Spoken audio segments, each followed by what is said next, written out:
चलिए दोस्तों, चालू करते हम लोग पॉलिटी में अगला चैप्टर संसदीय समिति। चालू कीजिए हम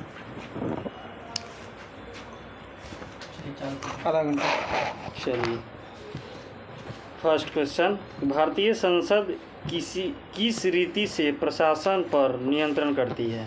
संसदीय समिति के माध्यम से। संसदीय समिति के माध्यम कौन से। सी सबसे बड़ी संसदीय समिति प्राक्कलन है? समिति। प्राक्कलन समिति। इसमें 30 सदस्य होते हैं। 30 प्राक्कलन समिति में 22 सदस्य होते हैं। प्राक्कलन समिति में 30 सदस्य। सॉरी लोक लेखा में अभी क्या आंसर है?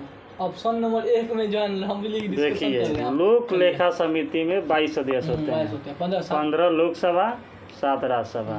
प्राक्कलन समिति सबसे बड़ा समिति है, इसमें टोटल लोकसभा के सदस्य होते हैं। टोटल लोकसभा होता है। ठीक है, आगे आइए।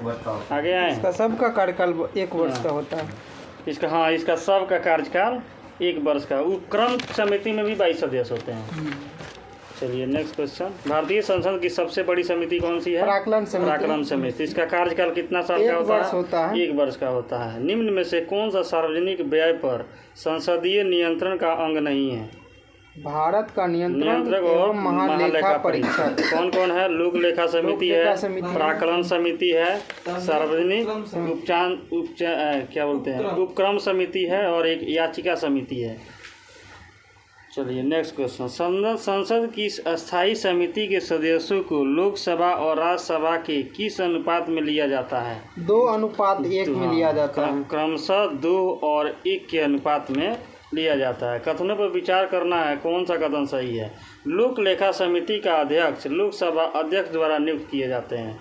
सही है। लोक लेखा समिति में लोकसभा सदस्य, राज्यसभा सदस्य और उद्योग तथा व्यापार के कुछ जाने माने व्यक्ति सम्मिलित होते हैं। देखिए, इसमें लोकसभा राज्यसभा होता है, जाने माने वाला है, ये नहीं होता है। ठीक है ना। आइए, नेक्स्ट क्वेश्चन, भारतीय संसद की लोक लेखा समिति समीक्षा करती है नियंत्रक एवं महालेखा परीक्षक के प्रतिवेदन की। कथनों पर विचार करना है, कौन सा कथन सत्य है? लोक लेखा तथा सार्वजनिक उपक्रमों की समिति से राज्यसभा के सदस्य भी संबंधित है, जबकि प्राक्कलन समिति के लिए केवल लोकसभा के सदस्य ही सम्मिलित होते हैं। सही है। संसदीय कार्य मंत्रालय कुल मिलाकर संसदीय कार्यों की मंत्रिमंडलीय समिति के निर्देशन पर काम करता है। विभिन्न मंत्रालयों में भारत सरकार द्वारा गठित समितियों, परिषदों, मंडलों और आयोगों के सदस्यों को संसदीय कार्य मंत्री नामित करता है। आइए, नेक्स्ट क्वेश्चन, संसद की लोक लेखा समिति का प्रमुख कार्य क्या है? संसद के वित्तीय लेखा विनिमय तथा संसद की लोक लेखा समिति का प्रमुख कार्य क्या है? 10 नंबर, संसद शासन के वित्तीय लेखा और विनिमय तथा कंट्रोलर एवं ऑडिटर जनरल की रिपोर्ट का परीक्षण करना। ठीक है। आइए, नेक्स्ट क्वेश्चन, सार्वजनिक लेखा समिति अपना आख्या प्रस्तुत करता है किसको? संसद को। सार्वजनिक लेखा समिति अपनी आख्या प्रस्तुत करता है संसद को। लोक लेखा समिति अपनी रिपोर्ट प्रस्तुत करता है लोकसभा स्पीकर को। ध्यान रखिए, ये तो रिपोर्ट जो है ना, अच्छा, प्राक्कलन वाला जो है ना, जो जिसका विपक्ष का नेता होता है, कौन होता है? लोक लेखा। ये तो राष्ट्रपति को न करता है, राष्ट्रपति देता है लोकसभा अध्यक्ष को। मगर खाली लोक लेखा समिति अपनी रिपोर्ट लोक अध्यक्ष को देता है। आएगा वो क्वेश्चन में। लोक लेखा समिति अपनी रिपोर्ट प्रस्तुत की जाते हैं लोकसभा अध्यक्ष को। आइए, लोक लेखा समिति निम्नलिखित सदस्य होते हैं, कौन कौन सा? 15, 7, राज्यसभा 7, टोटल इसमें टोटल 15 होते हैं, टोटल 22। 15 और 7 लोकसभा के 15 और 7 राज्यसभा। प्राक्कलन समिति में टोटल 30 लोकसभा के 30। आइए, कथनों में विचार करना है, कौन सा कथन सही है? फर्स्ट कह रहा है कि लोकसभा में अधिकतम 30 सदस्य, लोकसभा में अधिकतम 22 सदस्यों से नामित किया जाता है। 22, हाँ ठीक है, सही बोल रहे हैं। हाँ, और कह रहा है कि सरकार के विनियोग तथा वित्त लेखाओं की जांच करती है। सही है।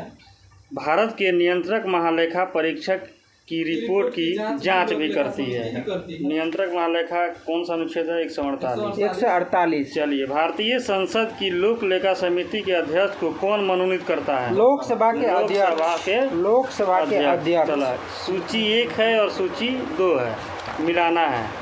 एक तो हम बोल रहे हैं समिति, आप लोग बताइएगा उसका क्या बोले।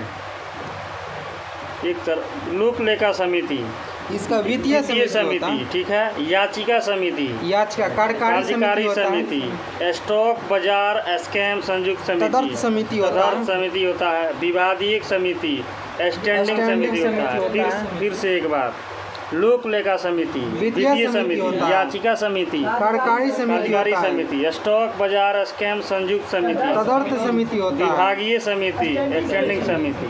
चलिए नेक्स्ट क्वेश्चन, राज्यसभा के सदस्यों के संबंध में नहीं किया जाता है। मतलब कौन सा संबंध नहीं किया जाता है? संबंध नहीं किया जाता है।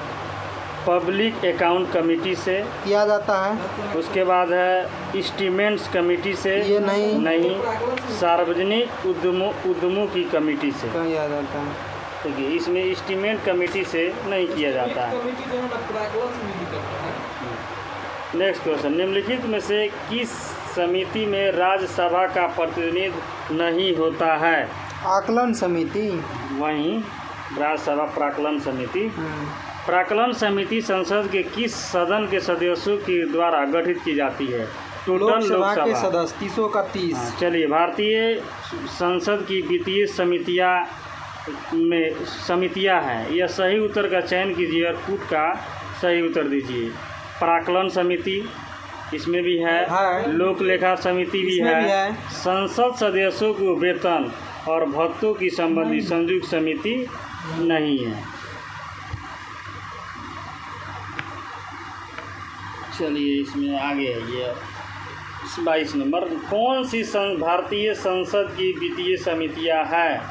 सार्वजनिक लेखा समिति, प्राक्कलन समिति और सार्वजनिक उपक्रम समिति। ये तीनों भारतीय संसद की वित्तीय समिति है। इसमें भी 22 सदस्य होते हैं। सार्वजनिक उपक्रम समिति, देखिए, हाँ, ये 1 और 3 दोनों में 22, और जो भी है उसमें टोटल 3। निम्न में से कौन सा संसद का अस्थायी समिति नहीं है? अल्पसंख्यकों के कल्याण के बारे में। ई वाला क्वेश्चन 23 नंबर पढ़ दे इधर। 24 पढ़े।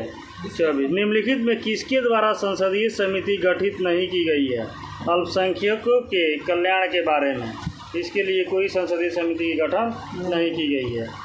नेक्स्ट क्वेश्चन, रेलवे अंचलों के लिए संसद सदस्यों की परामर्शदात्री समिति का गठन किया जाता है संसदीय कार्य मंत्रालय के द्वारा। रेलवे अंचलों के लिए संसद सदस्यों की परामर्शदात्री समिति का गठन किससे किया जाता है? संसदीय कार्य मंत्रालय द्वारा। 26, 2G स्पेक्ट्रम मुद्दे की जांच के लिए बनाई गई संयुक्त संसदीय समिति में कौन शामिल है? 20 अब 10 राज्यसभा। 2G स्पेक्ट्रम मुद्दे को जांच करने के लिए बनाई गई संयुक्त संसदीय समिति में शामिल है 20 सदस्य लोकसभा के तथा 10 सदस्य राज्यसभा के। नेक्स्ट, 2G स्पेक्ट्रम कार्ड के जांच करने के लिए बनी संसद की संयुक्त समिति का अध्यक्ष कौन थे? 2G स्पेक्ट्रम कार्ड के जांच करने के लिए संसद की संयुक्त समिति के अध्यक्ष कौन थे? पीसी चाको।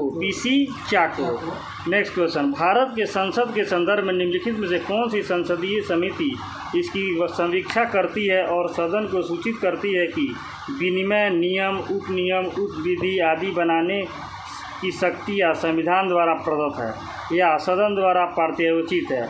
उनका कार्यपालिका द्वारा इन प्रत्याशनों डेलीगेशन की परिधि के भीतर उचित प्रयोग हो रहा है। कौन सा समिति? अधीनस्थ विधान संबंधी समिति, अधीनस्थ विधान समिति। नेक्स्ट, भारत में संचार, बीमा, विद्युत आदि जैसे क्षेत्रों में स्वतंत्र नियामक पुनरीक्षण निम्नलिखित में से कौन करते हैं? संसद द्वारा गठित तदर्थ समिति, एकदम सही है। संसदीय विभाग संबंधी अस्थायी समिति, ये तीनों तो आ ही नहीं सकता है। वित्त आयोग, वित्तीय, तीनों सिर्फ 2 ही है। चलिए आइए, अब नेक्स्ट टॉपिक है संसदीय अधिनियम। हाँ, संसदीय अधिनियम। क्वेश्चन पे आते हैं। किस वर्ष में खाद्य मिलावट निवारण अधिनियम प्रथम बार लागू किया गया था? 1954 में। 1954 का अधिनियम के साथ 1 जून 1955 में प्रभावित हुआ। देखिए, खाद्य मिलावट निवारण अधिनियम वर्ष 1954 में अधिनियम तथा सर्वप्रथम 1 जून 1955 में प्रभावी हुआ था। ठीक है। नेक्स्ट क्वेश्चन, सिविल अधिकार संरक्षण अधिनियम 1955 के अधीन सभी दंडनीय अपराध है, संज्ञेय तथा संक्षिप्त और विचारणीय। नेक्स्ट क्वेश्चन, सिविल अधिकार संरक्षण अधिनियम 1955 के अंतर्गत अपराध का विचारण किस मंत्रालय द्वारा किया जाता है? प्रथम श्रेणी न्यायिक मजिस्ट्रेट। प्रथम श्रेणी न्यायिक मजिस्ट्रेट। एक बार फिर से, सिविल अधिकार संरक्षण अधिनियम 1955 के अंतर्गत अपराध का विचारण किस न्यायालय द्वारा किया जाता है? प्रथम श्रेणी न्यायिक मजिस्ट्रेट। नेक्स्ट, सिविल अधिकार संरक्षण अधिनियम 1955 के अंतर्गत सभी दंडनीय अपराध है, संज्ञेय तथा संक्षिप्त विचारणीय और संज्ञेय तथा असमनीय। सिविल अधिकार संरक्षण अधिनियम कब लागू किया गया था? लागू 1955 में। आया कब? 1954 में। मिलावट निवारण अधिनियम 1954 में आया था, लागू हुआ था 1 जून 1955। आइए, सिविल अधिकार संरक्षण अधिनियम 1955 के अधीन सभी अपराध हैं, संज्ञेय और कारावास तथा जुर्माना दोनों से दंडनीय। नेक्स्ट क्वेश्चन, यदि कोई व्यक्ति अस्पृश्यता के आधार पर किसी व्यक्ति को किसी अस्पताल, औषधालय या शिक्षा संस्थान में प्रवेश से इनकार करता है, तब सिविल अधिकार संरक्षण अधिनियम 1955 की किस धारा के अंतर्गत उससे दंडनीय है? धारा 5 और अधिनियम 1954 अधिनियम 1954 में आया था, और 55 में मिलावट 55 में 55 अधिनियम 1955 में मिलावट जो है धारा 5। चलिए नेक्स्ट क्वेश्चन, सिविल अधिकार संरक्षण अधिनियम 1955 के निम्नलिखित में से किस धारा के अंतर्गत सामूहिक जुर्माना अधिरोपित करने की राज्य सरकार की शक्ति का उपबंध है? धारा 10 के क। देखिए, सिविल अधिकार संरक्षण अधिनियम 1955 के धारा 10 के क में के अंतर्गत सामूहिक जुर्माना अधिरोपित करने की राज्य सरकार की शक्ति का उपबंध किया गया है। नेक्स्ट क्वेश्चन, सिविल अधिकार संरक्षण अधिनियम का विस्तार है संपूर्ण भारत में? संपूर्ण भारत में। सिविल अधिकार संरक्षण अधिनियम का विस्तार है संपूर्ण भारत में। अधिनियम 1955 के धारा के 1। सिविल अधिकार संरक्षण अधिनियम 1955 का विस्तार है संपूर्ण भारत में। नेक्स्ट क्वेश्चन, सिविल अधिकार संरक्षण 1955 की निम्नलिखित में से किस धारा के अंतर्गत कंपनियों द्वारा अपराध का उपबंध किया गया है? धारा 14। कंपनियों द्वारा अपराध कब? धारा 14। कंपनी में 14 वर्ष से कम के बच्चा नहीं अलाउ है। धारा 14 क्या? कंपनी में 14। अस्पताल, औषधालय और शिक्षा संस्थान में धारा 5। ठीक है। आइए नेक्स्ट क्वेश्चन, सिविल अधिकार संरक्षण अधिनियम 1955 के अंतर्गत कंपनियों द्वारा अपराध में किए जाने की दशा में कौन उत्तरदायी होता है? निदेशक, प्रबंधक, सचिव, ये सभी। नेक्स्ट क्वेश्चन, कब न्यायालय सिविल अधिकार संरक्षण अधिनियम 1955 की धारा 12 के अंतर्गत उपधारणा करेगा कि अपराध अपरिशुद्धता के आधार पर कारित किया गया है? जब यह केवल अनुसूचित जाति के सदस्य से संबंधित है। जब यह केवल अनुसूचित जाति के सदस्य से संबंधित है तब। नेक्स्ट क्वेश्चन, अपशिष्टता के उद्घृत अपराध गठित नहीं होगी जबकि अभियुक्त और परिवादी पीड़ित समान सामाजिक समूह से है। अभियुक्त और परिवारवादी पीड़ित समान सामाजिक समूह। देखिए, कौन कौन अभियुक्त का कार्य जनसाधारण के किसी अनुभाग के व्यक्तियों के फायदे के लिए सृष्टि एक पूर्ण न्याय के अधीन फायदे के उपयोग करने के संबंध में है। अभियुक्त का कार्य अलंकारों के उपयोग करने के संबंध में है। अभियुक्त के अपराध कारित करने के सक्षम नहीं होने से। नेक्स्ट क्वेश्चन, न्यायालय उपधारित कर सकता है कि अपराध गठित करने वाला कोई भी कृत अपशिष्टता के आधार पर किया गया था यदि ऐसा अपराध डॉट के संबंध में किया गया है। तो अनुसूचित जाति के सदस्य, जनजाति नहीं, सिर्फ अनुसूचित जाति। धारा कितना बोलिए? धारा 12 और था हॉस्पिटल वाला था 5। हाँ, अस्पताल, हाँ, कंपनियों पे 14। चलिए, कंपनी को गलत काम करेगा धारा 14 के साथ। नेक्स्ट क्वेश्चन है कि सिविल अधिकार संरक्षण अधिनियम 1955 के निम्नलिखित में से किस धारा के अंतर्गत सद्भावना पूर्वक की गई कार्रवाई के लिए संरक्षण का उल्लंघन किया गया है? धारा 14 के क। चलिए, कौन युग्म में से कौन सम्मिलित नहीं है? हिंदू विवाह अधिनियम 1955, हिंदू उत्तराधिकारी अधिनियम 1956, 73वें संविधान संशोधन, शहरी क्षेत्र के स्थानीय निकायों के चुनाव में गलत है, ये गलत है। 73वां 92 से था ग्राम पंचायत के लिए। और सती निरोध अधिनियम 1987, फिर से बोलिए, हिंदू विवाह अधिनियम 1955, हिंदू उत्तराधिकारी अधिनियम 1956, 73वां संविधान संशोधन, ग्राम पंचायत के लिए, ग्राम पंचायत में महिलाओं की भागीदारी के लिए पंचायत से, इसमें शहरी लगा दिया है ना, वो हो गया 74 वाला। हाँ, सती शशि जी, आपका क्वेश्चन यही से अंदर से डीप से पूछा था ना, यही क्वेश्चन है, लेकिन अंदर से थोड़ा डीप से पूछा था, मगर हम करीबी आंसर भी दिया था वहाँ, नहीं से चलिए।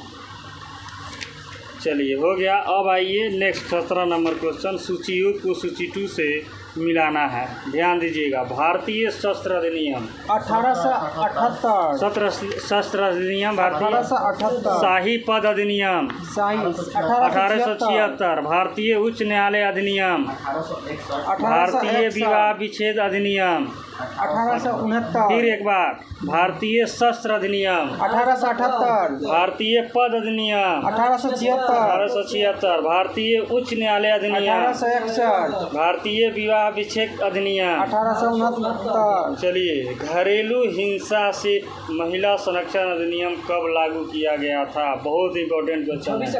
26 अक्टूबर 2006। ध्यान दीजिएगा, इसका डिस्कशन है। महिलाओं को घरेलू हिंसा के संरक्षण प्रदान करने के लिए घरेलू हिंसा से महिलाओं का संरक्षण अधिनियम 2005 संसद द्वारा सर्वसम्मति से पारित किया गया था, जिसे राष्ट्रपति की सहमति 13 सितंबर 2005 को मिली तथा 26 अक्टूबर 2006 को संपूर्ण भारत में लागू कर दिया गया था। बताइए, घरेलू हिंसा महिला संरक्षण अधिनियम कब आया था? 2005 में आया था। अधिनियम आया था 2005, आया 5 में। लागू कब हुआ? 26 अक्टूबर 2006। आया कब? 2005। लागू कब हुआ? 2006। नेक्स्ट आए, निम्न में से कौन सा सामाजिक अधिनियम नहीं है? मीसा नहीं है। कौन है? हाँ, मीसा एक आंतरिक सुरक्षा के लिए है। कौन है? Anti dowry act, protection of civil rights, prevention of immoral traffic act, ये सभी सामाजिक अधिनियम है, मगर मीसा नहीं है। नेक्स्ट क्वेश्चन, भारतीय विधान के प्रावधानों के अंतर्गत उपभोक्ताओं के अधिकारों का विशेषाधिकारों के संदर्भ में कौन सा कथन सही है? उपभोक्ताओं की खाद्य की जांच करने के लिए नमूने लेने का अधिकार है, सही है। उसके बाद है, उपभोक्ता की मृत्यु हो जाने पर उसका वैधानिक उत्तराधिकारी उसकी ओर से उपभोक्ता मंच में शिकायत दर्ज कर सकता है। एक क्वेश्चन बताइए, उपभोक्ता संरक्षण अधिनियम कब आया था? 1986 में। चलिए, एक है 323A, मतलब 323 के उपभोक्ता संरक्षण अधिनियम का एक 323A, मतलब 323 के। चलिए, नेक्स्ट क्वेश्चन है, क्रिमिनल ट्राइब्स एक्ट सर्वप्रथम कब हुआ था? 1871 में। क्रिमिनल ट्राइब्स एक्ट सर्वप्रथम कब अधिनियमित हुआ था? 1871 में। प्रजा उपभोक्ता संरक्षण अधिनियम कब आया था? 1986 में। एक्ट क्या था? 323। चलिए, 323 के। नेक्स्ट क्वेश्चन, अनुसूचित जाति और अनुसूचित जनजाति अत्याचार निवारक अधिनियम 1989 कब प्रवृत्त हुआ था? 30 जनवरी 1990। अनुसूचित जाति और अनुसूचित जनजाति अत्याचार अधिनियम 1989 को राष्ट्रपति द्वारा 11 सितंबर 1989 को स्वीकृति प्रदान की गई थी। यह अधिनियम 30 जनवरी 1990 में प्रवृत्त किया गया था। आया कब? 11 सितंबर 1979 को। लागू कब हुआ? 30 जनवरी 1990 को। अनुसूचित जाति अनुसूचित जनजाति की किस अधिनियम के अंतर्गत अत्याचार निवारण कानून लागू किया गया था? अधिनियम 1989। लागू कब किया गया था? 30 जनवरी 1990। अनुसूचित जाति और अनुसूचित जनजाति अत्याचार निवारक अधिनियम 1989 में कुल कितनी धाराएं हैं? 23 धारा है। अनुसूचित जाति अनुसूचित जनजाति अत्याचार निवारण 1989 में कुल कितनी धाराएं हैं? 23 धारा है। 23 धाराएं हैं। अनुसूचित पूछेगा तो 12।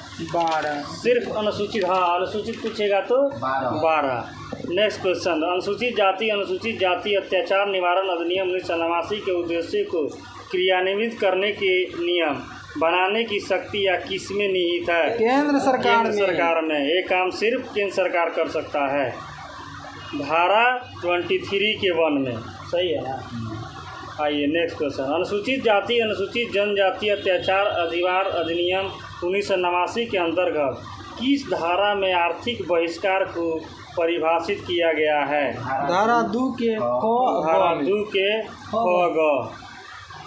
आइए नेक्स्ट क्वेश्चन, अनुसूचित जाति अनुसूचित जनजाति अत्याचार निवारण अधिनियम 1989 के अधीन किसी लोक सेवा सेवक द्वारा धारा 3 के अधीन अपराध के लिए कम से कम कितना दंड का प्रावधान है? 1 वर्ष के लिए 1 वर्ष तक आप जेल की सजा काट सकते हैं, कम से कम एक वर्ष। नेक्स्ट क्वेश्चन, अनुसूचित जाति अनुसूचित जनजाति अत्याचार निवारण अधिनियम 1989 के अंदर किस धारा में विशेष न्यायालय की व्यवस्था की गई थी? 14।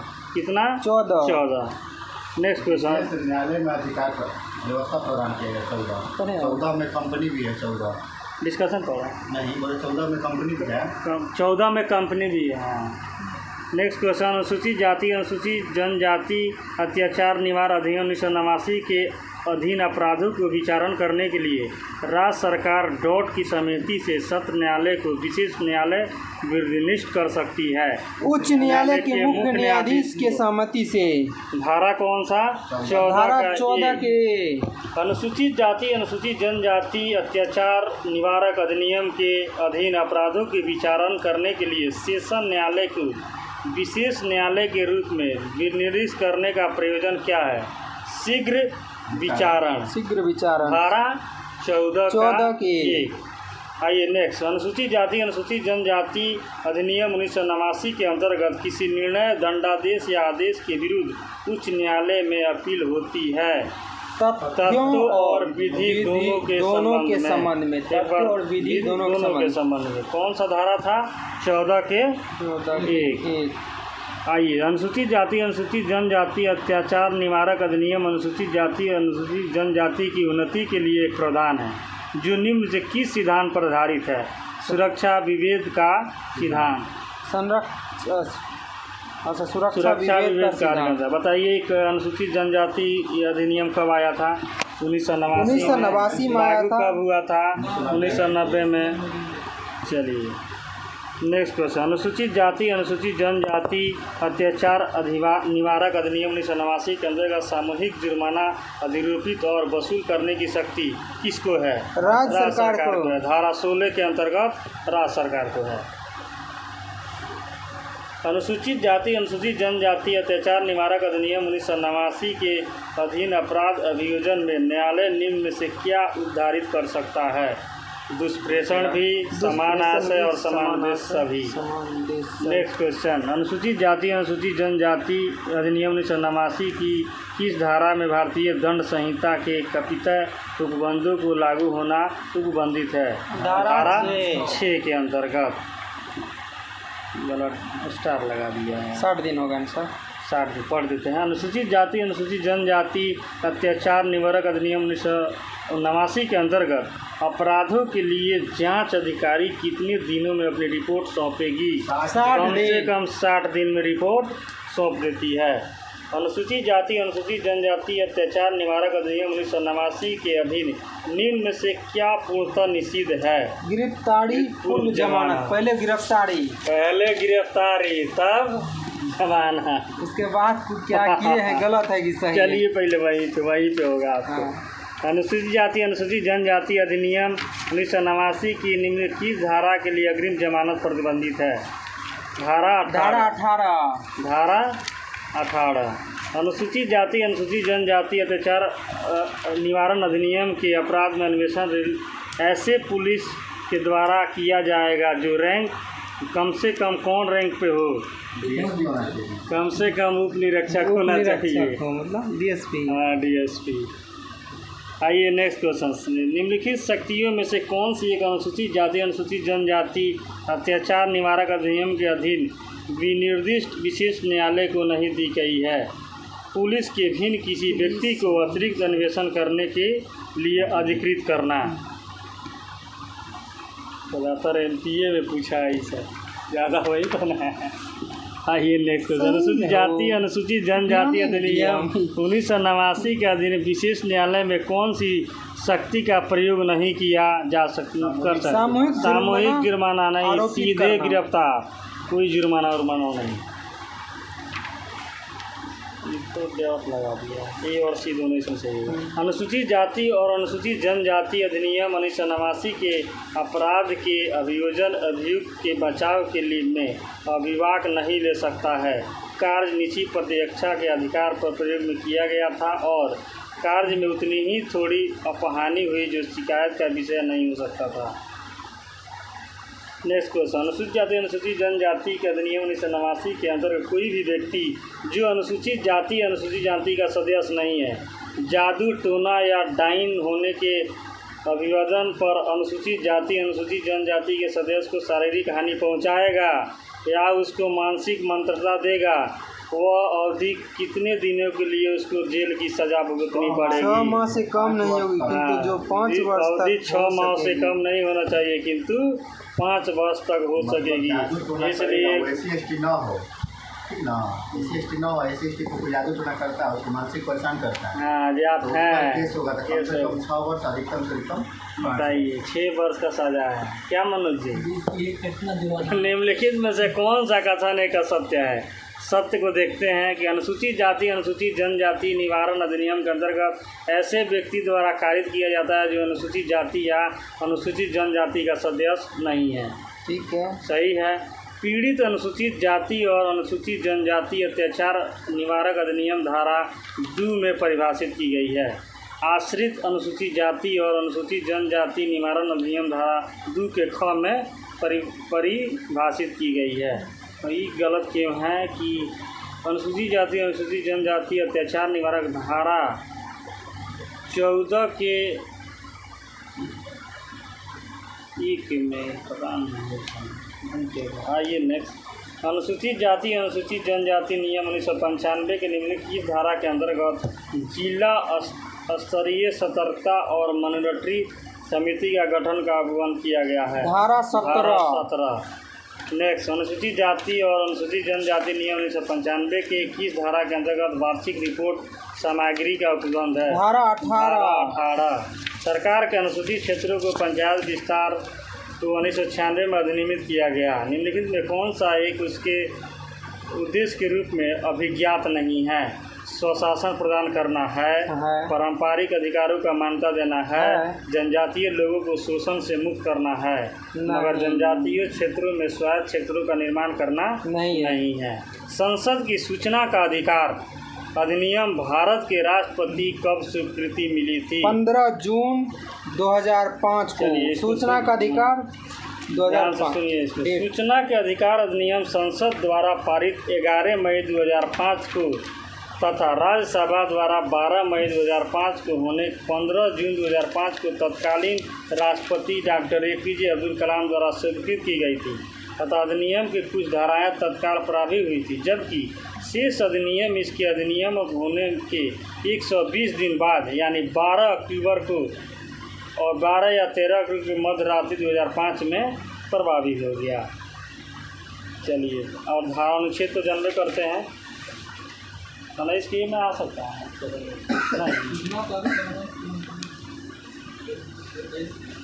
चलिए अगला क्वेश्चन। सूचना का अधिकार अधिनियम कब पारित किया गया था? 2005 में। सूचना का अधिकार के संबंध में कथनों में कौन सा कथन सही है? यह एक विधिक अधिकार है। सूचना का अधिकार कैसा अधिकार है? एक मूल अधिकार है, एक विधिक अधिकार। सूचना का अधिकार कैसा है? एक मूल अधिकार है और एक विधिक अधिकार है। निम्नलिखित में से कौन सी शब्दावली सूचना का अधिकार अधिनियम 2005 की उद्देश्यता में सम्मिलित है? सभी है। सूचना का पारदर्शिता, सूचना का प्रकटन, ससूचित नागरिक, लोकतांत्रिक आदर्श का प्रभुत्ता, सभी है। सूचना का अधिकार अधिनियम निम्नलिखित में से कौन सा एक सही नहीं है? सही है। देखिए, सरकार कर्जाकरण में पारदर्शिता और उत्तरदायित्व को बढ़ाना, सही है। हमारे लोकतंत्र का ऐसा बनाना ताकि वह वास्तव के लोगों के लिए काम करे। नागरिकों का सशक्त करना। Next question. सूचना का अधिकार है ना, वही स्वतंत्रता के अधिकार के मिलते हैं।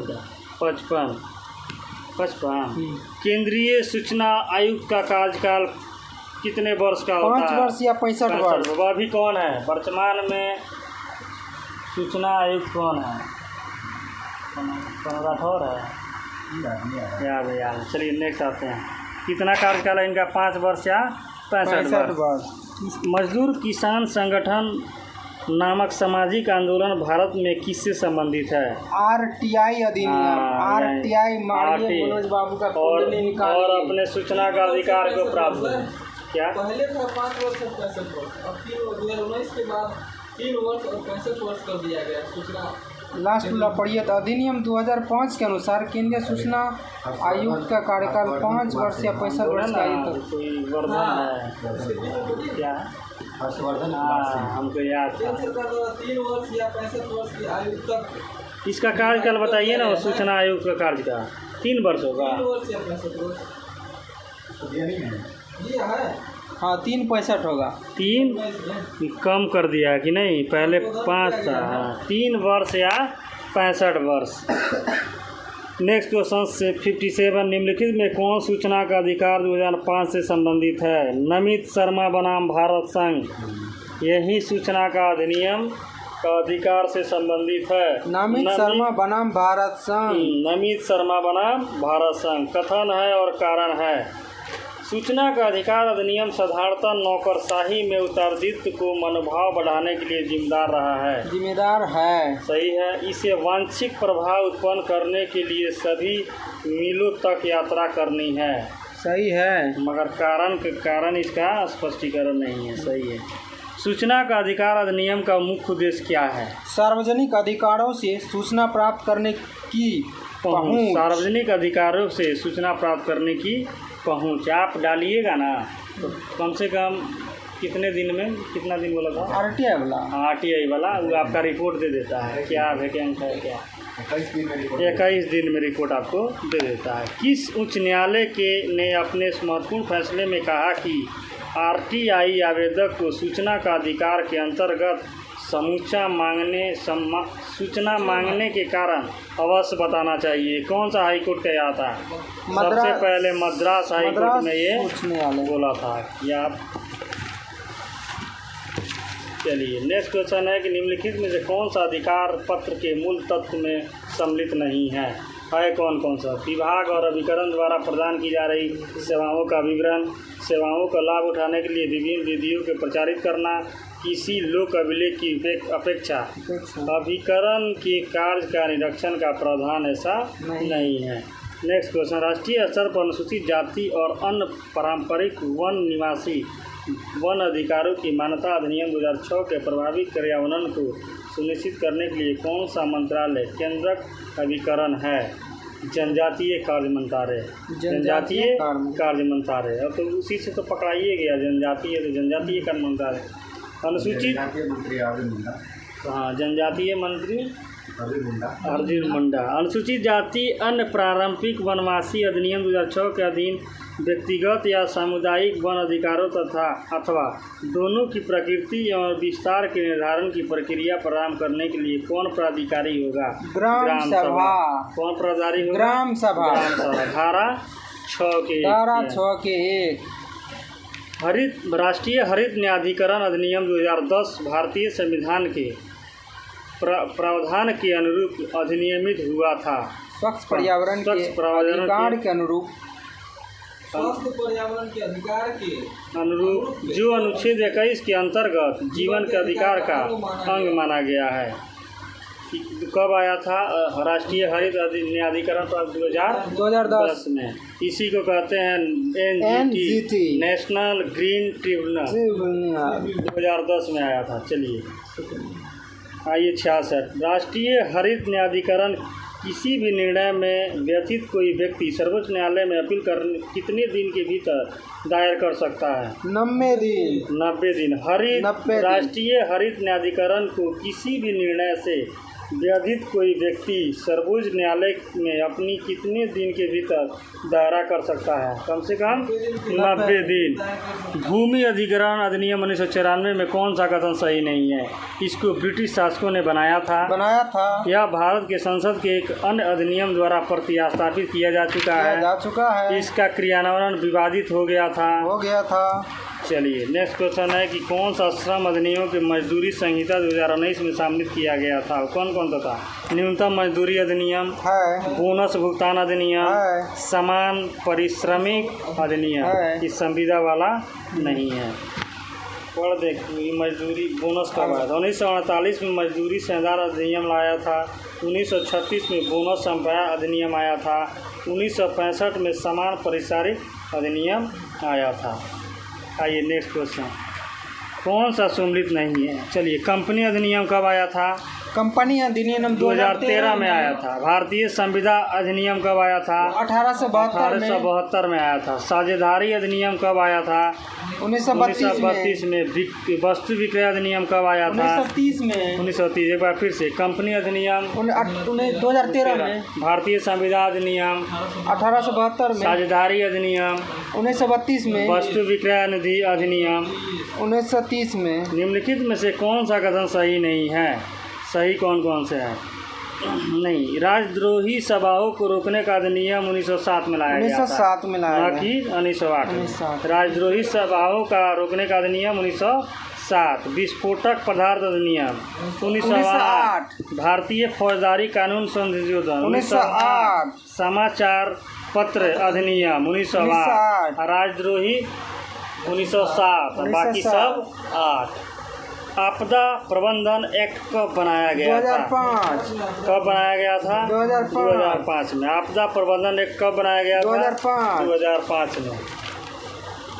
73। भारत में आपदा प्रबंधन के लिए राष्ट्रीय आपदा प्रबंधन डिवीजन गृह मंत्रालय का एक नोडल डिवीजन है। राष्ट्रीय आपदा प्रबंधन प्राधिकरण के पदेन अध्यक्ष कौन होते हैं? माननीय प्रधानमंत्री। आपदा प्रबंधन के अध्यक्ष कौन होते हैं? प्रधानमंत्री। लॉकडाउन के दौरान भारत सरकार के द्वारा प्रयुक्त असाधारण शक्तियों के विधिक आधार पर किन कानूनों को प्राप्त किया गया था? डिजास्टर मैनेजमेंट एक्ट 2005 और एपिडेमिक डिजीज एक्ट 1987। आइए नेक्स्ट, भारत सरकार के वन संरक्षण अधिनियम किस वर्ष आया था? 1980। बताइए वन नीति कब आया था? 1952। वन नीति 1952। देखिए वन नीति आया था 1952 में और वन संरक्षण अधिनियम आया था 1980 में और उपभोक्ता संरक्षण अधिनियम आया था 1986 में। ठीक है, आगे आते हैं। कौन कथनों पर विचार करना है? कौन सा कथन सही है? राज्य निजी निगमों के आधार डेटा को साझा करने के लिए कोई उद्यम नहीं कर सकता। सही है। और कह रहा है कि आधार भारत की संचित निधि से हितलाभ प्राप्त करने के लिए अनिवार्य है। आइए 77 नंबर इस टॉपिक का लास्ट क्वेश्चन है कि कथनों पर विचार करना है, कौन सा कथन सही है? RTI अधिनियम के अनुसार प्राथमिक कक्षाओं को शिक्षण हेतु किसी अभ्यर्थी के लिए राष्ट्रीय अध्यापक शिक्षा परिषद यानी NCT के शिक्षा निर्देशों के अनुरूप लिए गए अध्यापक अर्हता परीक्षण में उत्तीर्ण होना आवश्यक है, जो मुद्दा सुप्रीम कोर्ट में जो हुआ अभी हाल ही में। नेक्स्ट क्वेश्चन है कि राज्य खाद्य आयोग के स्थापना किस अधिनियम के अंतर्गत होती है। ऐसी हाँ खाद चलिए, इसके पहले भी आपको रटाया राष्ट्रीय खाद्य अधिनियम 2013। राज्य खाद्य आयोग अधिनियम कब आया था?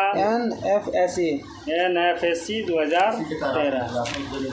चलिए, भारत में जिला स्तर पर उपभोक्ता विवाद निवारण में कौन सा कथन सही नहीं है? जिला सही कौन कौन से है कि राज्य सरकार यदि उपयुक्त समझे तो जिला में एक से अधिक जिला फोरम स्थापित कर सकती है। ठीक है। उसके बाद जिला फोरम में कोई एक सदस्य महिला होना चाहिए, ये भी बात सही है। उपभोक्ताओं के हितों को समान प्रतिनिधित्व करते हुए राज्य सरकार जिला फोरम के बचे हुए माल या दी गई सेवाओं को उपभोग शिकायत दर्ज कर सकती है। चलिए दोस्तों, यही क्वेश्चन आया था 68 BPSC में। अगला चैप्टर है सर्वोच्च न्यायालय। भारत में उच्चतम न्यायालय का उद्घाटन किस तिथि में हुआ था? तिथि हो गया 28 जनवरी 1950। 28 जनवरी 1950। ये उपभोक्ता संरक्षण अधिनियम था। ऐसा क्वेश्चन है। उपभोक्ता संरक्षण तीन गो फोरम में बैठा है। 3 गो फोरम में, पहले जिला फोरम, राज्य उपभोक्ता विवाद निवारण आयोग राज्य पर, तीसरा है राष्ट्रीय उपभोक्ता विवाद निवारण। ठीक ना। जिला फोरम पर 20 लाख था, राज्य पर 20 लाख से लेकर 1 करोड़ था। 1 करोड़। राष्ट्रीय तो 1 करोड़ से लेकर अधिक। यही क्वेश्चन 68 में पूछा था। क्वेश्चन थोड़ा बढ़िया है इसलिए। हाँ, 68 में पूछा था। राज्य पे हो गया 20 लाख। हाँ, नहीं जिला पे हो गया 20 लाख। उसके बाद हो गया राज्य पर हो गया 20 लाख से 1 करोड़, और राज्य स्तर पर 1 करोड़ से 1 करोड़ से 5 करोड़। चलिए, 68 में पूछ दिया था। अगला क्वेश्चन है, भारत के सर्वोच्च न्यायालय की स्थापना हुई थी? ये हुआ था भारतीय संविधान के द्वारा। भारतीय संविधान के द्वारा। अगला क्वेश्चन है, भारत के उच्चतम न्यायालयों की न्यायाधीशों की संख्या में वृद्धि करने की शक्ति किसमें निहित है? संसद में। संसद में। अगला क्वेश्चन है, भारत के सर्वोच्च न्यायालय में न्यायाधीशों की वर्तमान स्वीकृति संख्या कितनी है? 34। एक मुख्य न्यायाधीश और 33 अन्य न्यायाधीश। 33 + 1 हाँ, 34। 33 + 1। अगला क्वेश्चन पे है 7 नंबर, सर्वोच्च न्यायालय में न्यायाधीश नियुक्त होने के लिए व्यक्ति को कम से कम कितने वर्ष उच्च न्यायालय का एडवोकेट होना चाहिए? कम से कम 10 वर्ष। कम से कम 10 वर्ष। अगला क्वेश्चन है, भारतीय सर्वोच्च न्यायालय में न्यायाधीशों की नियुक्ति कौन करता है? राष्ट्रपति। राष्ट्रपति। अगला क्वेश्चन है 11 नंबर, उच्चतम न्यायालय के न्यायाधीश किस प्रकार हटाए जा सकते हैं? राष्ट्रपति के द्वारा संसद की सिफारिश पर। राष्ट्रपति के द्वारा संसद के सिफारिश पर। अगला क्वेश्चन है, कथन पर विचार करना है, कौन से कथन सही है? सही है ना? 3 और 4। 3 और 4। भारत के उच्चतम न्यायालय के न्यायाधीशों के महाभियोग की प्रक्रिया के ब्यौरा न्यायाधीश मतलब जांच अधिनियम 1968 में दिया गया है। सही है। 1968 में दिया गया है।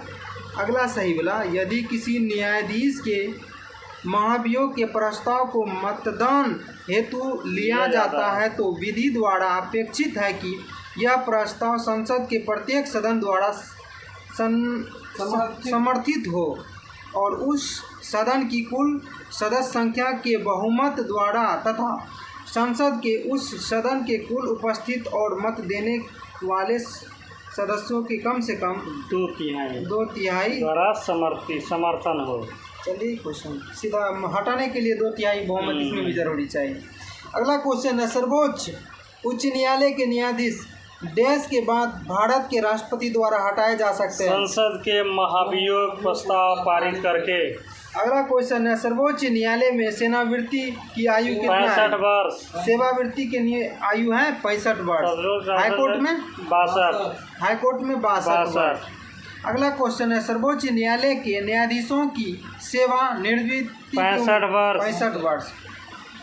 ये 16। अगला क्वेश्चन है, 16। उच्चतम न्यायालयों के न्यायाधीशों का वेतन निर्धारित किया जाता है संसद के द्वारा। संसद के द्वारा। अगला क्वेश्चन है, भारत के उच्चतम न्यायालय की स्वायत्तता रक्षा हेतु क्या प्रावधान है? एक ही है, न्यायाधीशों का वेतन भारत की संचित निधि पर आरोपित होता है। जिस पर विधानमंडल को अपना मत नहीं देना होता है। यही तो सही है। आप 17 नंबर का आंसर कर दीजिए। चलिए 17 का आंसर पढ़ रहे हैं। 17 का 1 और हाँ तो 3 3 सही नंबर है। वाला पढ़े ना सही। पहले आप 1 नंबर पढ़ेंगे, क्या है पहले 3 नंबर नहीं पढ़ सकते हैं। कोई बात नहीं, हम लोग इधर देख रहे थे। वही चेक कर रहे थे, ध्यान है कि नहीं है। हाँ? चलिए क्वेश्चन फिर से। IQ टेस्ट किया जा रहा है। भारत के उच्चतम न्यायालय की स्वायत्तता की रक्षा हेतु क्या प्रावधान है? 1. उच्चतम न्यायालय के न्यायाधीशों की नियुक्ति करते समय भारत के राष्ट्रपति को भारत के मुख्य न्यायाधीश से विचार विमर्श करना पड़ता है। एकदम सही है। सही है। अगला सही बोला। न्यायाधीशों का वेतन भारत के संचित निधि पर आरोपित होता है, जिस पर विधानमंडल को अपना मत नहीं देना होता एकदम है। सही है। इसमें विधानमंडल से क्या करना है? अगला क्वेश्चन है, निम्नलिखित कथन पर विचार कीजिए, कौन सा कथन सही है? दोनों में से कोई सही नहीं है। ये नेक्स्ट। अगला क्वेश्चन, सेवानिवृत्ति होने के पश्चात सर्वोच्च न्यायालय के न्यायाधीश वकालत कर सकते हैं? कहीं किसी भी न्यायालय में नहीं कर सकते। किसी भी न्यायालय में। चलिए वे क्वेश्चन बजाएं। हाँ आगे लगे उसी क्वेश्चन पे देखिए पढ़ लेते हैं। चलिए आप संसद भारत के उच्चतम न्यायालय की आधिकारिकता को विस्तारित कर सकती है। नहीं को काट दीजिए, कर कर सकती है क्योंकि उसकी आधिकारिकता वही है जो संविधान ने प्रदान किया है। एकदम सही। नहीं को काट दीजिए, सही हो जाएगा। चलिए अगला क्वेश्चन,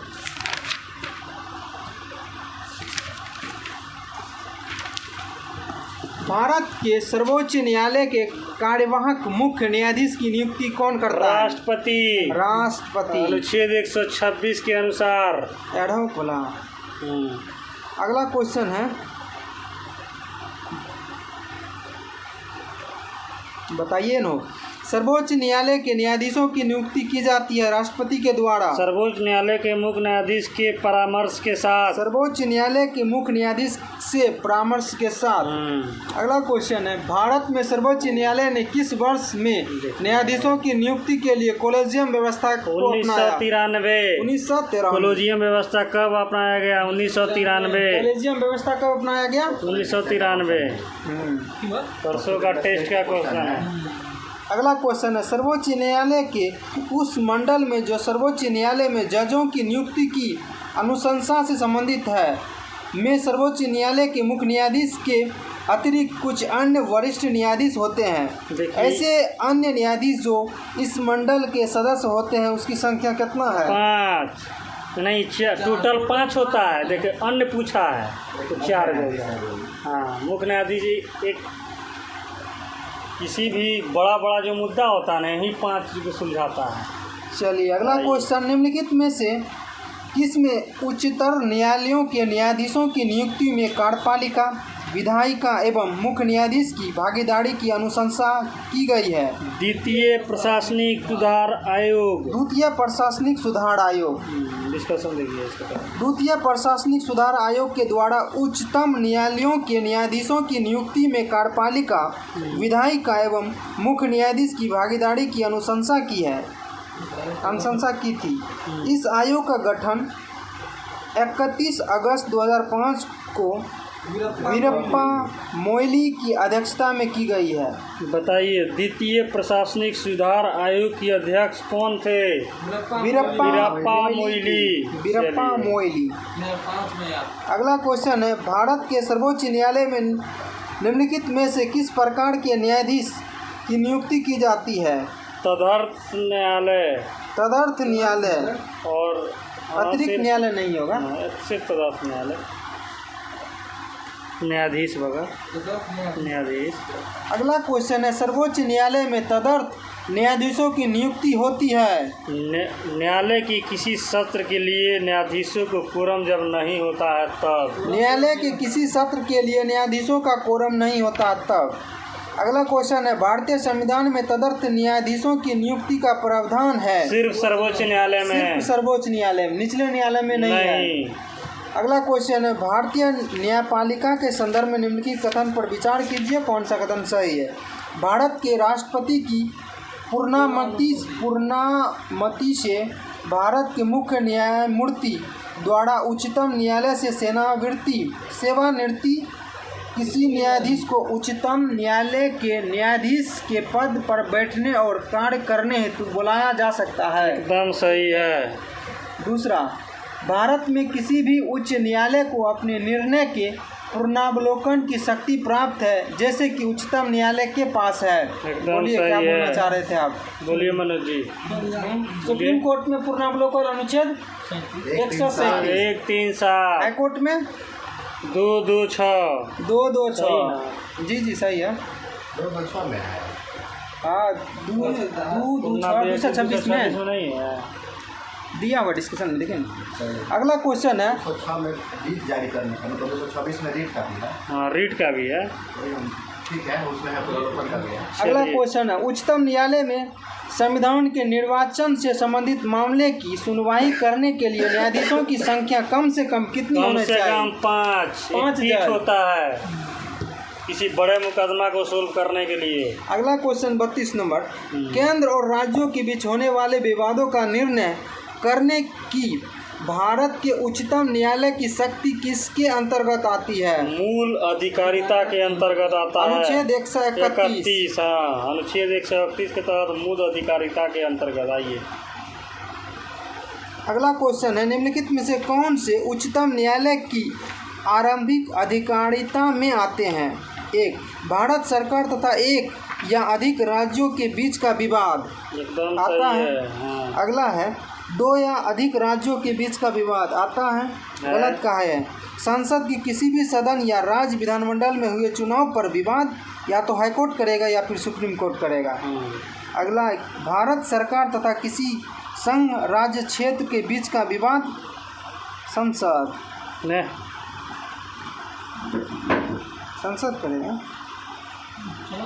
अगला क्वेश्चन है, भारत के सर्वोच्च न्यायालय की शक्तियों के विषय में निम्नलिखित में से कौन सा कथन सही नहीं है? सही वाला पढ़ते हैं। वह अंतरशाखीय विवादों में मूल एवं अनन्य क्षेत्राधिकार रखते हैं। सही है। अगला है, यह भारत के राष्ट्रपति द्वारा कानून के प्रश्न या किसी तथ्य को निर्दिष्ट किए जाने पर सलाहकार अधिकारी रखते हैं। एकदम ये भी सही है। इसके पास अपने ही निर्णय या आदेश पर पूर्ण विचार करने की शक्ति है। सही है। हाईकोर्ट वाला अनुच्छेद 226। अगला क्वेश्चन है, निम्नलिखित कथनों में कौन सा कथन सही नहीं है? सही वाला, सर्वोच्च न्यायालय का गठन 1950 में हुआ था। एकदम सही है। सर्वोच्च न्यायालय गठन 1950 में हुआ था। अगला, सर्वोच्च न्यायालय देश की उच्चतम अदालत है जिसमें अपील की जाती है। एकदम सही है। अगला है, सर्वोच्च न्यायालय कोर्ट मार्शल के साथ अन्य किसी भी उच्च न्यायालय या अदालतों की सुनवाई कर सकता है। एकदम सही है। देखिए डिस्कशन, सशस्त्र सेना न्यायाधिकरण अधिनियम 2007 के प्रावधान के अनुसार कोर्ट मार्शल की अपील सर्वोच्च न्यायालय में की जा सकती है। अगला क्वेश्चन है, भारत का सर्वोच्च न्यायालय एक अभिलेख न्यायालय है। इसका आशय है कि इसके सभी निर्णयों का साक्ष्यात्मक मूल होता है और इस पर किसी भी न्यायालय में प्रश्न नहीं लगाया जा सकता है। इसमें जो ना सुप्रीम कोर्ट में 129, हाई कोर्ट में 215, अभिलेख न्यायालय ना 215। ठीक है, 215। अगला क्वेश्चन है, भारत के नीचे दिए गए न्यायालयों में से किसे अभिलेख न्यायालय माना जाता है? उच्च न्यायालय और उच्चतम न्यायालय दोनों को। उच्च न्यायालय में 215, उच्चतम न्यायालय में 129। अगला क्वेश्चन है, उच्चतम न्यायालय मामलों की सुनवाई नई दिल्ली में करता है, परंतु किसी अन्य स्थान पर भी सुनवाई अगर राष्ट्रपति अनुमोदन दे देते हैं तब। हुआ है दूसरा स्थान पर दूर नहीं हुआ है, हैदराबाद और जम्मू कश्मीर। हैदराबाद कोई भी हाई कोर्ट का होता है। सर्वोच्च न्यायालय का गठन दिल्ली में ना है, दिल्ली में अब तक 2 बार हुआ है, हैदराबाद और जम्मू कश्मीर। हैदराबाद और जम्मू कश्मीर। चलिए जाने दीजिए। अगला क्वेश्चन, निम्नलिखित में से किस बात में उच्चतम न्यायालय ने संविधान के मूल ढांचे का सिद्धांत प्रतिपादन किया है? किसवा नाम भारती बनाम अगला केरल क्वेश्चन, राज। उपयुक्त में से कोई नहीं है, हो गया क्वेश्चन। चलिए 41 नंबर क्वेश्चन, भारतीय संविधान के निम्नलिखित अनुच्छेदों में से कौन सर्वोच्च न्यायालय द्वारा संविधान का अनुलंघनीय मौलिक ढांचा घोषित किया गया है? अनुच्छेद 32, अनुच्छेद 226 और अनुच्छेद 227। 227। अगला क्वेश्चन पाते हैं, भारत में संविधान की मूल संरचना के सिद्धांत का स्रोत क्या है? न्यायिक व्याख्या। न्यायिक व्याख्या। अगला क्वेश्चन, उच्चतम न्यायालय द्वारा आज तक की दूसरी सबसे बड़ी खंडपीठ किस केस में बनी? गोलकनाथ बनाम केरल राज्य। गोलकनाथ पंजाब राज्य। सही है, पंजाब में 1970 में हुआ था। लेकिन इससे भी ऑप्शन इससे भी बड़ा तो केशवानंद भारती है ना? हाँ, तो इस ऑप्शन दूसरा पूछ रहा है। सबसे बड़ा तो केशवानंद है, उसके बाद गोलकनाथ। केशवानंद में 13 न्यायाधीश थे, गोलकनाथ वाला में 11। चलिए पलटी मार दिया। अगला क्वेश्चन, निम्नलिखित में से किस बात में उच्चतम न्यायालयों ने यह धारणा व्यक्त की कि मूल अधिकार व्यक्ति को जैसा उसे सबसे अच्छा लगे उस तरह अपनी जिंदगी की रूपरेखा तैयार करने के लिए सक्षम बनाते हैं? गोलकनाथ बनाम पंजाब राज्य। गोलकनाथ बनाम स्टेट ऑफ पंजाब 1967। अगला क्वेश्चन है, वाद एवं उस वाद में उच्च न्यायालय की व्याख्या की त्रुटिपूर्ण युग्म को पहचानिए, यानी गलत को पहचानिए। इंदिरा साहनीवाद क्या था? ये था अत्यंत पिछड़ा वर्ग के लिए चिकनी परत, क्रीमी लेयर। अन्य पिछड़ा वर्ग के लिए चिकनी परत मतलब क्रीम लेयर। विशाखावाद क्या था? अपने कार्यस्थल पर यौन उत्पीड़न से कामकाजी महिलाओं का संरक्षण। अपने कार्यस्थल पर यौन उत्पीड़न से कामकाजी महिलाओं का संरक्षण। मेनका गांधीवाद क्या था? मेनका अनुच्छेद 14, 19 और 21 परस्पर अप्रवर्जित नहीं है। ये विदेश यात्रा मतलब पासपोर्ट से था। पासपोर्ट से था। हाँ। बेला बनर्जीवाद ये विकास नियोजन अधिनियम के अंतर्गत आता है। बेला बनर्जीवाद जो है ना पश्चिम बंगाल भूमि विकास एवं नियोजन अधिनियम 1948 से संबंधित है। मेनके पासपोर्टो भी। अगला क्वेश्चन, निम्नलिखित कथन पर विचार कर बताइए कि इनमें से कौन एक सही है? यह मूल अपीलीय परामर्श संबंधी क्षेत्राधिकार रखता है। यह मूल अपीलीय और परामर्श संबंधी क्षेत्राधिकार रखता है। अगला क्वेश्चन है, भारतीय संविधान का कौन सा अनुच्छेद संवैधानिक विवाद में सर्वोच्च न्यायालय के अपीलीय क्षेत्राधिकार से संबंधित है? अनुच्छेद 134 की ए को मिलाकर अनुच्छेद 132 को पढ़ना। अनुच्छेद 134 ए को मिलाकर अनुच्छेद 132 को पढ़ना। अगला क्वेश्चन है, संविधान की व्याख्या से संबंधित सभी विवाद सर्वोच्च न्यायालय के पास लाए जा सकते हैं इसके अपीलीय क्षेत्राधिकार के अंतर्गत। अपीलीय क्षेत्राधिकार के अंतर्गत।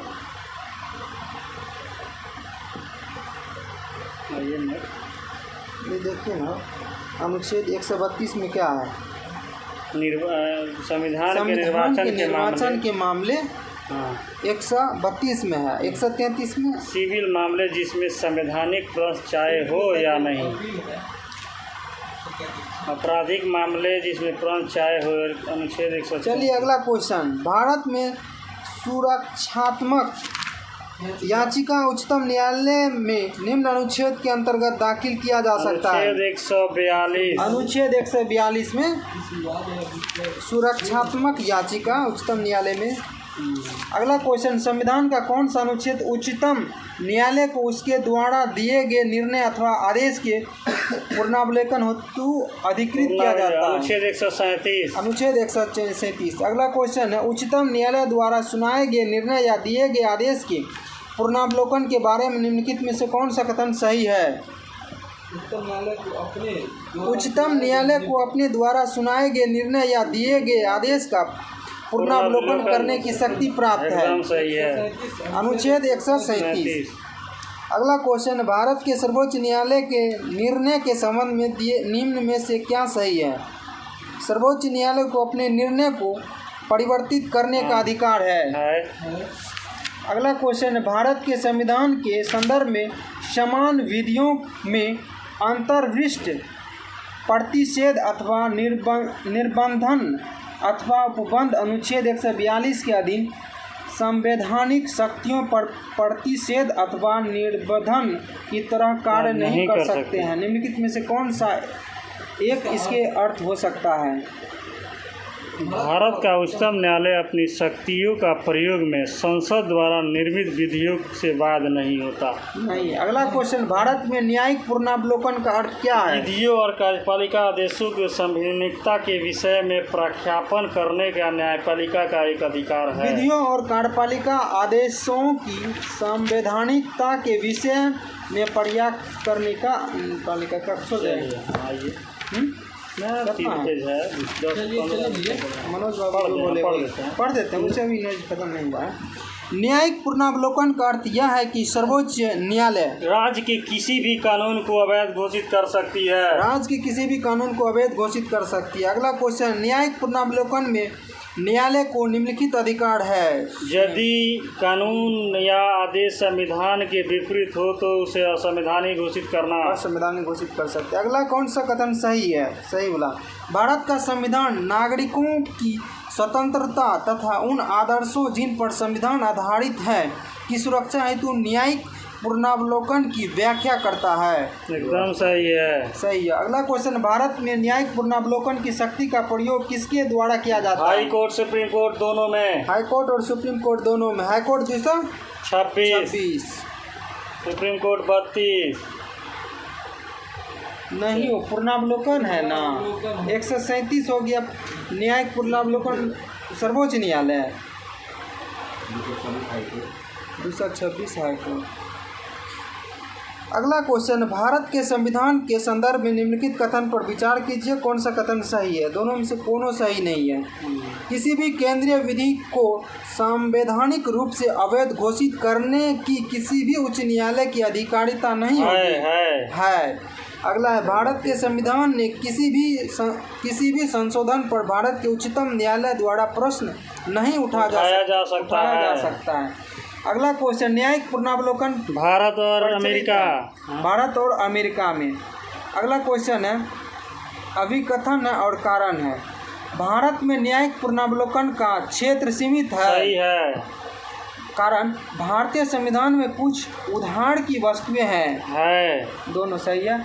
अगला क्वेश्चन, भारतीय संविधान में न्यायिक पुनरावलोकन का आधार है विधि द्वारा स्थापित प्रक्रिया। अगला क्वेश्चन, कोई भी संविधान कानून भारतीय सर्वोच्च न्यायालय द्वारा असंवैधानिक घोषित किया जा सकता है यदि वह विधि के समक्ष समानता का अधिकार को भाग 3 से हटाकर संविधान के अनंत न कहीं रखता है। अगला क्वेश्चन है, संविधान की व्याख्या करने का अंतिम अधिकार किसे है? न्यायालय को है। सर्वोच्च न्यायालय को है। आइए के बार आप 69 कथन और कारण है। कथन, केंद्रीय कानूनों की संवैधानिक वैधता के संबंध में भारत के सर्वोच्च न्यायालय की अनन्य अधिकार है। क्या कह रहा है? केंद्रीय कानून संसद न करता है। हाँ। कानून वगैरह तो गलत है तो ठीक है। अनन्य अधिकार नहीं है। हाँ, गलत है। केंद्रीय कानूनों की संवैधानिक वैधता के संबंध में भारत के सर्वोच्च न्यायालय की अनन्य अधिकारिता है। अनन्य नहीं है। देखिए है, संसद और राज्य विधानमंडल द्वारा नैमित्तिक कानून बनाकर किया जाता है। सर्वोच्च न्यायालय भारतीय संविधान का संरक्षक है। सही है। अगला क्वेश्चन, निम्नलिखित में से कौन से मामले उच्चतम न्यायालय और उच्चतम न्यायालय की अधिकारिता में आते हैं? मूल अधिकारों का प्रवर्तन। अगला क्वेश्चन है, भारतीय संविधान के किस अनुच्छेद के तहत सर्वोच्च न्यायालय भारतीय नागरिकों के मौलिक अधिकार की सुरक्षा करता है? अनुच्छेद 32। अनुच्छेद 32 सुप्रीम कोर्ट। हाई कोर्ट बोलेगा 226। अगला क्वेश्चन है, विधायी शक्तियों की संघीय सूची में समाविष्ट किसी विषय के संबंध में भारत के उच्चतम न्यायालय के अधिकार क्षेत्र को बढ़ाने का अधिकार दिया गया है? संसद को है। संसद। 74 नंबर क्वेश्चन, संविधान के अंतर्गत उच्चतम न्यायालय से विधि के प्रश्न पर राय लेने का किसको अधिकार है? राष्ट्रपति को। राष्ट्रपति को। अनुच्छेद 143। अगला क्वेश्चन है उच्चतम तथा उच्च न्यायालयों की न्यायाधीशों की नियुक्ति तथा स्थानांतरण के लिए परामर्श प्रक्रिया के संबंध में राष्ट्रपति ने उच्चतम न्यायालय को एक अभिदेशन किया है। खंड 1 अनुच्छेद 143 के अंतर्गत। अगला क्वेश्चन है उच्चतम न्यायालय की परामर्श अधिकारिता के विषय में निम्नलिखित में से कौन सा कथन सही है? परामर्शीय अधिकारिता की शक्ति के अधीन प्राप्त किसी निर्देश पर उच्चतम न्यायालय की पूर्ण पीठ सुनवाई करती है। सही है। परामर्शी अधिकारिता के अधीन प्राप्त निर्देश पर व्यक्त किए हुए उच्चतम न्यायालय का मत सरकार पर बाध्यकारी नहीं होता है। अगला क्वेश्चन है भारत के सर्वोच्च न्यायालय का परामर्श दायी अधिकार से प्रयुक्त होता है कि वह सार्वजनिक महत्व के कानून तथा तथ्यात्मक मामलों में राष्ट्रपति को परामर्श दे सकता है। चलिए अगला क्वेश्चन है भारत का उच्चतम न्यायालय कानून या तथ्य के मामले में राष्ट्रपति को परामर्श दे सकता है जब वो ऐसे परामर्श के लिए कहता है तभी। हाँ, जब मांगेगा तभी देने के लिए बात नहीं। आप क्वेश्चन करिए। अगला क्वेश्चन है विचार करना कौन सा सही। यदि वह ऐसी कोई सलाह मांगता है तो वही राष्ट्रपति के बारे में। अनुच्छेद देखिए गुजरात में विधानसभा के चुनाव वर्ष 2002 में को स्थगित करने के चुनाव आयोग के निर्णय की अधिमान्यता पर उच्चतम न्यायालय की राय जानने के लिए राष्ट्रपति ने उच्चतम न्यायालय से अनुरोध भारतीय संविधान के कौन से अनुच्छेद के अंतर्गत किया था?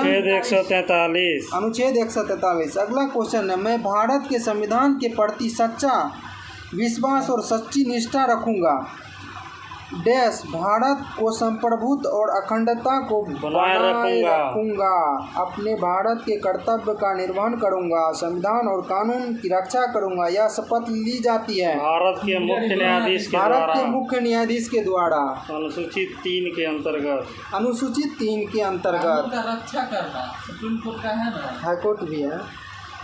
अगला क्वेश्चन है देश के किसी भी न्यायालय में चल रहे वाद को अनन्य भेजने का अधिकार सुप्रीम कोर्ट को है।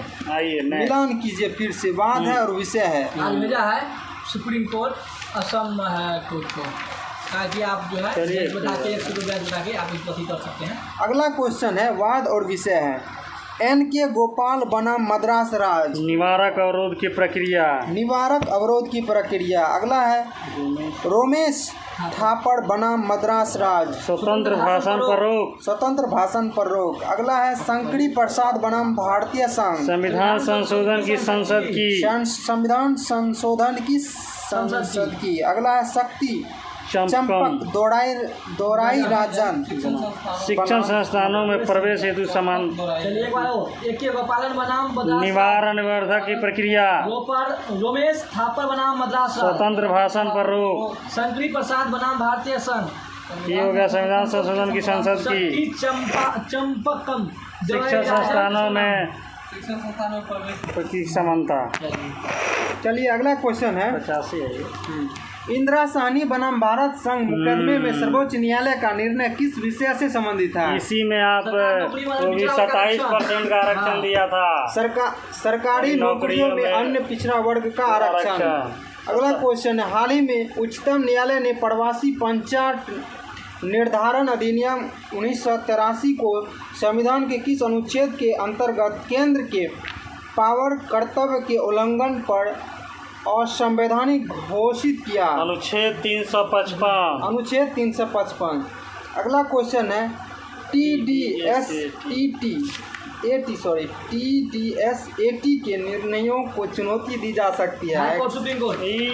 संचार कंपनी है संचार कंपनी है भारतीय। चलिए दोस्तों दो दिल थाम के बैठिए थोड़ा सा और।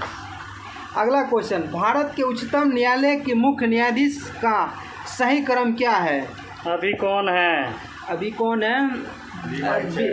चंद्रचूड़। DY चंद्रचूड़। कितने नंबर गया? 50। चलिए क्वेश्चन कैंसिल कीजिए। क्वेश्चन के लिए चलिए, आइए। अगला क्वेश्चन, निम्नलिखित में से कौन चौथे महिला जज है जिन्होंने अप्रैल 2010 में भारत के उच्चतम न्यायालय में नियुक्त किया गया है? ये थी जस्टिन ज्ञानसुधा मिश्रा। ज्ञानसुधा मिश्रा। महिला कहेगा तो जस्टिस फातिमा बीबी। पहली ये वो तो मुख्य न्यायाधीश थी। वही न्यायाधीश। चलिए आइए। अगला क्वेश्चन है, भी लगता है करंट से मिलता है। ये सब करेंट है। ये भाई 93 आइए। चलिए 93 नंबर क्वेश्चन, जनहित याचिका की शुरुआत किसके द्वारा की गई है? न्यायिक पहल के द्वारा। इस टाइम मतलब 93 नंबर न्यायिक PN भगवती PN भगवती थे। जनहित याचिका सही है जी। अगला क्वेश्चन, कथन पर विचार कीजिए, कौन सा कथन सही है? सही बोला, न्यायमूर्ति VR कृष्णा अय्यर भारतीय न्यायिक सेवा में लोकहित याचिका या PIL के परिजनों में से एक माने जाते हैं। सबसे ज़्यादा PIL इन्हीं के समय हुआ था। VR अगला क्वेश्चन, PIL है उच्च न्यायालय और सर्वोच्च न्यायालय दोनों में आप PIL कर सकते हैं। PIL का full form public interest litigation. Litigation. अगला क्वेश्चन, क्या है? Public interest litigation. अगला क्वेश्चन है, जनहित याचिका कहाँ पर प्रस्तुत किया जा सुप्रीम सकता कोर्ट है? या हाई कोर्ट दोनों में। अगला क्वेश्चन है, कथन और कारण है, जनहित याचिका उन सहयोगी नागरिकों को न्यायालय तक जाने की स्वीकृति देती है। एकदम सही है। अगला है, जन सहयोगी व्यक्ति उस व्यक्ति के लिए न्याय मांग सके जो किसी कारण से न्यायालय तक पहुंच असमर्थ है। बिल्कुल सही है। अगला क्वेश्चन, लोकहितवाद की संकल्पना का उद्देश्य है? अमेरिका से लिया गया है। जनहित याचिका की अवधारणा। अगला क्वेश्चन है 100, भारत में न्यायिक सक्रिय संबंधित है जनहित याचिका से। अगला क्वेश्चन है, यह किसने कहा है कि न्यायिक सक्रियतावाद को न्यायिक जोखिमवाद नहीं होना चाहिए? न्यायमूर्ति AS आनंद।